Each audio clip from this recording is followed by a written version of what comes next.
September 2nd, 31 BC, the Battle of Actium, a naval battle off of Promontory in the north of Arcania on the western coast of Greece. The Emperor Augustus, formerly known as Octavian, became the undisputed master of the Roman world after his decisive victory of Mark Antony. Antony, with 500 ships and 70,000 infantry, made his camp at Actium, which lies on the southern side of a strait leading from Ionian Sea into the Ambracian Gulf. Octavian, with 400 ships and 80,000 infantry, arrived from the north and, by occupying Patrae and Corinth, also managed to cut Antony's southward communications with Egypt via the Peloponnesian. When he was deserted by some of his allies and with a lack of provisions, Antony was forced to take action, either hoping to win at sea because he was outmaneuvered on land or else simply trying to break the blockade. Antony followed Cleopatra's advice to employ the fleet. He drew up his ships outside the bay facing west.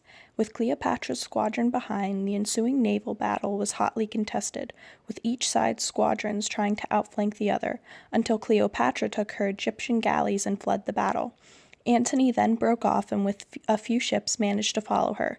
The remainder of his fleet became disheartened and surrendered to Octavian, and Antony's land forces surrendered 1 week later. The Battle of Actium set a different pace for the Roman Empire as it took over Egypt. For the first time in 3,000 years, it became a province of Rome.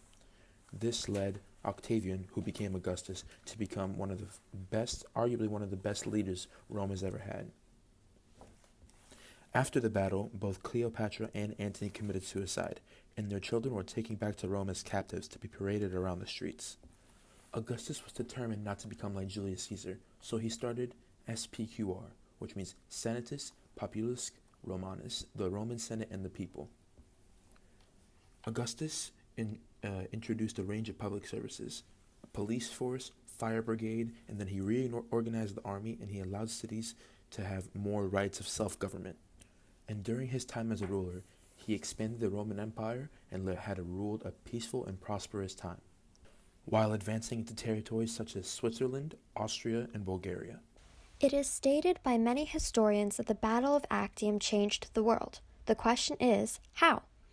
First and foremost, the Battle of Actium in 31 BC was a monumental showdown between Mark Antony and Cleopatra against their despised former ally Octavian. When Octavian eventually reigned supreme in the battle, it marked the end of the Roman Republic for good and the beginning of the Roman Empire, whose influences were eventually felt throughout the world. Therefore, the Battle of Actium ultimately resulted in the formation of the Roman Empire, which eventually went on to last for hundreds of years and profoundly affect the development of European languages as well as civilization as a whole. Furthermore, this specific battle went on to influence Shakespeare's writing and was even the basis of one of his famous plays. The influence of the Roman Empire has proved exceptionally enduring, and the long-ago Battle of Actium was instrumental in its very beginnings.